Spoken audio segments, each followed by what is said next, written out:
Welcome back to our channel. Already நம்ம 220 reviews Xpulse ரிவ்யூஸ்லாம் பார்த்துருப்போம். அதே ஓனர் தான் இந்த எஸ்ஸும் வச்சிருக்காரு. அவர்கிட்ட இன்னைக்கு எஸ்ஸோட ரிவ்யூ கேட்போம். R15 எஸ் இது வந்து டிஸ்கண்டினியூ பண்ணிட்டாங்க. பட் இது வாங்கி ஒரு 2-3 இயர்ஸ் ஆகுது. என்ன ரிவ்யூன்றத ஓனர் கிட்டே நம்ம கேட்போம். வணக்கம் சார். வணக்கம் சார். இது வந்து பார்த்தோன்னா 2018 மாடல் Yamaha R15 எஸ். இது 32,000 கிலோமீட்டர்ஸ் வந்து நம்ம ஓட்டியிருக்கோம்.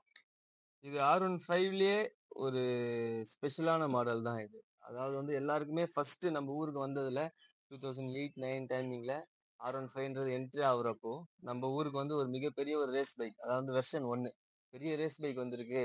நிறைய பேர் வந்து அப்பதான் அந்த செல்ஃப் ஸ்டார்ட்ன்றதே பார்த்தோம். அந்த V1 வெர்ஷன் 1ல தான்.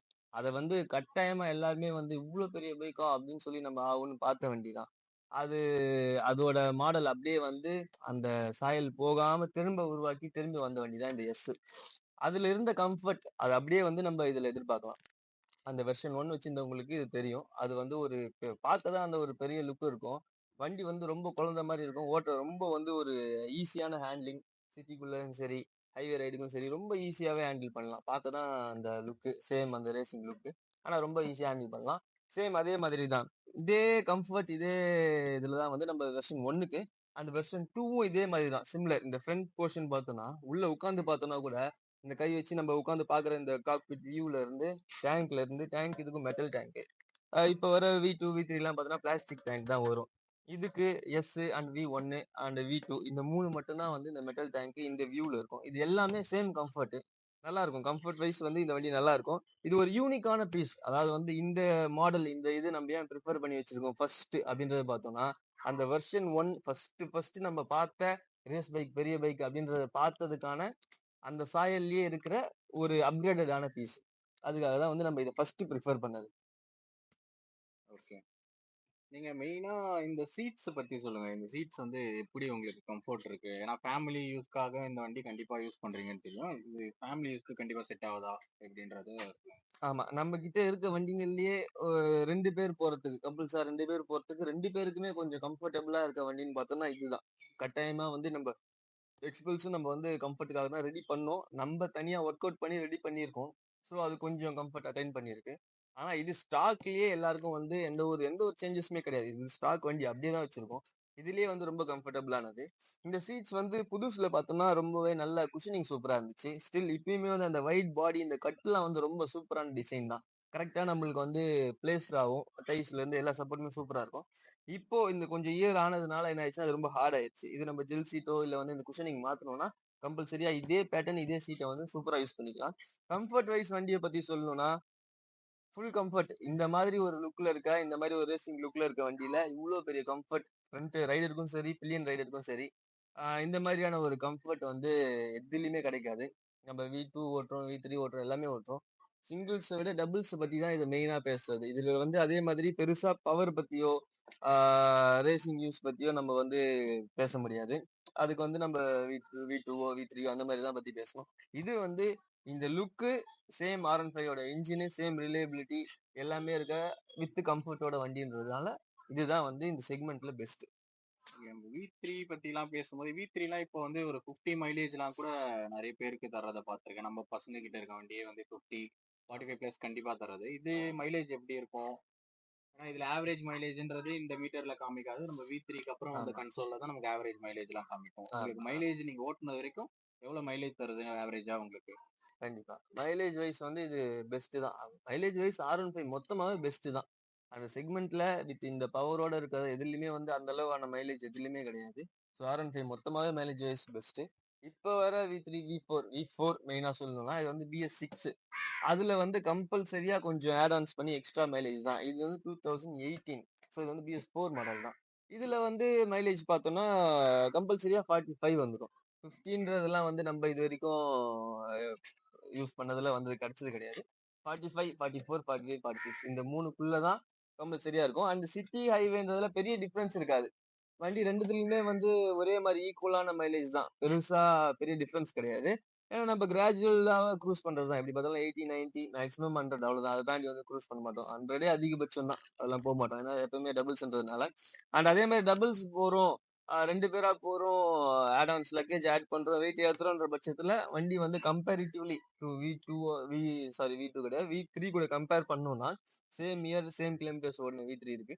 அது கூட கம்பேர் பண்றப்ப வண்டி கொஞ்சம் ஸ்ட்ரகிள் பண்ணி தான் போகும். அது ஒரு கிராஜுவலா அப்படியே தான் ஏறுமே தவிர, சடன் பிக்கப் இருக்காது.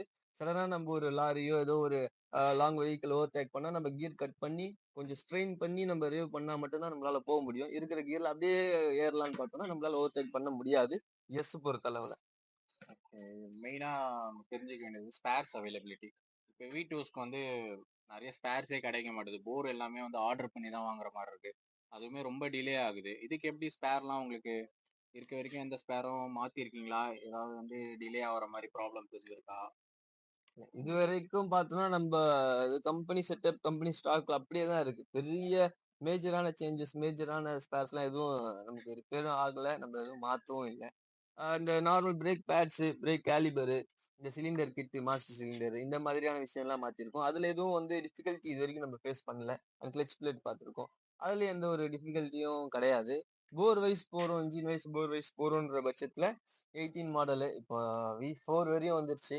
இப்போ அதுவும் இல்லாம இதே எஸ்ல வந்து V4ல ஒரு எஸ்ன்னு ஒண்ணு வந்து லான்ச் ஆக போகுது. திரும்ப ஒரு எஸ் வருது.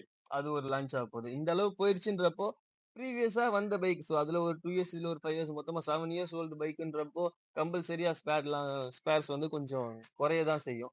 அது நம்ம அத தேடி புடிச்சு வாங்குற மாதிரி தான் இருக்கும். ஆனா அவைலபிலிட்டி இருக்கு. அவைலபிளே இல்லாமலாம் கிடையாது. அவைலபிள் இருக்கு. கொஞ்சம் டிலே ஆகும். ஒரு 2 டேஸ் ஆர்டர் பண்ணி வாங்குற மாரி இருக்கும். ஆனா இதுவரைக்கும் நமக்கு எதுவும் அந்த மாதிரியான இஷ்யூ நம்ம ஃபேஸ் பண்ணதில்ல. இந்த வண்டிக்கு ஸ்பேர்ஸ் எல்லாமே கிடைக்குது சொல்லிட்டீங்க. ஓகே. இப்ப என்னன்னா, இந்த வண்டி புதுசு வர்றது இல்ல சொன்னீங்க. இப்ப யாராவது செகண்ட்ஸ்ல வாங்கணும். எனக்கு வந்து எனக்கு ஃபேமிலி யூஸ்க்கு வேணும் அப்டின்னா வாங்கலாமா? இல்ல எப்படி பார்த்து வாங்கணும் வாங்கும்போது? கட்டாயமா எஸ் வந்து ஒரு ஃபேமிலி யூஸ்க்கு கேட்கறப்ப கட்டாயமா வாங்கலாம். கம்பேரிட்டிவ்லி ஃபேமிலி யூஸ், வீட்டு யூஸ்க்கு வேணும். எனக்கு R15 மாடல்லயே இருக்கணுன்றவங்க V3, 4 போறத விட எஸ் வந்து கண்டிப்பா வாங்கலாம். ஓட்டுறவங்களுக்கும் அதே மாதிரி எனக்கு பெரிய ஸ்ட்ரெயின் ஃபேமிலி யூஸ் மட்டும்னு கிடையாது. இப்போ பெரிய ஸ்ட்ரெயின் இல்லாம போணும். வண்டி இன்ஜின் எனக்கு பவரான இன்ஜின் வேணும். நல்லா என்னால வந்து ஒரு 80, 90ல க்ரூஸ் பண்ண முடியணும். எனக்கு எந்த ஸ்ட்ரெயினும் இருக்கக்கூடாது. மைலேஜும் நல்லபடியா இருக்கணும். வண்டி ரிஃபைன்மென்ட் இப்ப ஸ்டார்ட் பண்ணிட்டுனா கூட எந்த ஒரு வைப்ரேஷன் எதுவுமே இருக்காது. அவ்வளவு கிளீனா இருக்கும்.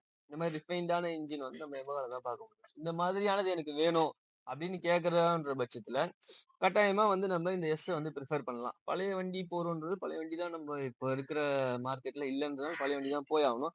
கொஞ்சம் கிலோமீட்டர்ஸ் வைஸ் வந்து ரொம்ப கம்மியா ஓடி இருக்கு. கம்மியான யூசேஜ்ல தான் இருக்கு. ரொம்ப அடிச்சு ஓட்டலன்ற மாதிரியான வண்டி கிடைச்சதுன்னா தாராளமா போலாம். கொஞ்சம் செக் பண்ணி எடுங்க. அதே மாதிரி இந்த வண்டி பொறுத்தளவுல இந்த வண்டின்னு இல்ல. R15 எல்லாத்தோடதுமே வந்து கம்பேரிட்டிவ்லி ஸ்பேர்ஸ் வந்து கொஞ்சம் அதிகமா தான் கிடைக்கும். Yamahaவோட ஸ்பேர்ஸ் வந்து அதிகம் தான். ஆனா ஸ்பேர்ஸ் அதிகமானதுக்கான ஒர்த் வந்து ஸ்பேர்ஸ்ல இருக்கும். திரும்ப திரும்ப ரிப்பீட்டடா நம்ம சேம் ஸ்பேர் மாத்த மாட்டோம். ஒண்ணு மாத்துறோம்னா அது தவிர வேற பொருள் தான் போகும். ஆனா வந்து செலவு வைக்குதுன்றப்ப கொஞ்சம் நம்ம எக்ஸ்ட்ராவா ஸ்பெண்ட் பண்ற மாதிரி தான் இருக்கும். அதனால அது கொஞ்சம் பார்த்து நல்ல வண்டியா இருக்கு, நல்லா மெயின்டைன் பண்ண வண்டியா இருக்குன்னா தாராளமா எடுக்கலாம். Okay bro. நீங்க சொன்னதெல்லாம் வந்து எல்லாருக்கும் யூஸ் ஆகும்னு நெனைக்கிறேன். ஒரு வண்டி எடுக்காமலே வச்சிருக்கீங்க ரொம்ப நாளா. அந்த வண்டிய பத்தி ரிவ்யூ குடுத்தீங்கன்னா கொஞ்சம் நல்லா இருக்கும். எந்த வண்டிய பத்தி பேசுறேன்றது உங்களுக்கு தெரியும். கண்டிப்பா, கண்டிப்பா. ஒரு அந்த வண்டி வண்டிய பத்தி அடுத்தது ஒரு ரிவ்யூ குடுத்தீங்கன்னா கொஞ்சம் கட்டாயமா. அது கன்வீனியன்ட்டா வந்து இருக்கும். ரொம்ப ஒரு ஆசைப்பட்டு எடுத்த வண்டி தான். ஆனா வந்து ஏன் எடுத்தோன்ற அளவுல நம்ப இருக்கு. அத நம்ம பத்தி அத ஒரு பத்தி தனியா ஒரு டீட்டெயிலா அந்த வீடியோ வண்டிய எடுப்போம். வச்சே பேசுவோம்.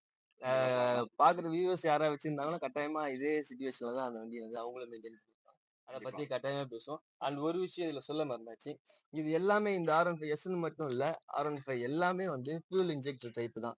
ஸோ இது வச்சிருக்கவங்க யாரும் லோ ஃபியூவல்ல ஓட்டாதீங்க. ஒரு புள்ளி ம். ரிசர்வ்ல வச்சு இந்த மாரி வந்து மெயின்டெயின் பண்ணீங்கன்னா, கண்டிப்பா வந்து நமக்கு இன்ஜெக்டர்ல இருந்து ஃபியூல் பம்ப், மோட்டர் எல்லாமே வந்து பெரிய பிரச்சனை செலவு வைக்கும்.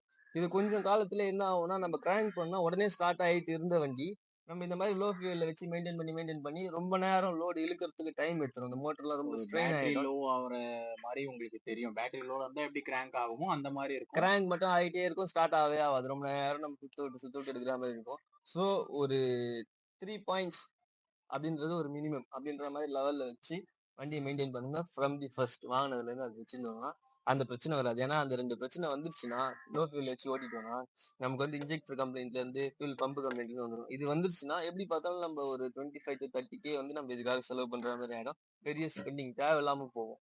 வண்டி நல்ல வண்டி. நம்ம இந்த மாதிரியான சின்ன சின்ன மெயின்டனன்ஸ் கரெக்ட்டா பண்றோன்ற பட்சத்துல அந்த செலவுகள வந்து தவிர்க்கலாம். ஸோ அதனால அது ஒரு பாயிண்ட்டா சொல்றோம். இப்ப வர வண்டி ஸ்ப்ளெண்டர்ல இருந்து எல்லாத்துக்குமே வந்து இன்ஜெக்டர் டைப் தான். எதுவுமே கார்பரேட்டரே கிடையாது. Injector type. ஸோ எல்லா வண்டிக்குமே இது பொதுவா பொருந்தும். இதுக்கப்புறம் வர B6ல இருந்து இருக்க எல்லா இன்ஜெக்டர் வண்டி, எல்லா வண்டிக்குமே லோ ஃபியூல வச்சு ஓட்டாதீங்க. அந்த பம்ப் வந்து அந்த ஃபியூல் எடுத்து தரத்துக்கு ரொம்ப ஸ்ட்ரெயின் ஆகும். அந்த சீக்கிரமே வந்து அதனால அது பால் அடைஞ்சிரும். தண்ணி இல்லாம நம்ம மோட்டர் போட்டு யூஸ் பண்ணோம்னா எப்படி இருக்கும் கிணத்துல? அதே மாதிரி கான்செப்ட் தான். ஸோ ஒரு 1/2 டேங்க் அட்லீஸ்ட் ஒரு 3 பாயிண்ட்ஸ் அந்த மாதிரியான ஃபியூல் வச்சு மெயின்டைன் பண்ணீங்கன்னா வண்டி நல்லா இருக்கும். ஓகே ப்ரோ, நீங்க கொடுத்த டிப்ஸ்லாம் கண்டிப்பா எல்லாருக்கும் யூஸ் ஆயிருக்கும். நம்ம அடுத்த ரிவ்யூல சந்திப்போம். ஓகே. தேங்க்யூ.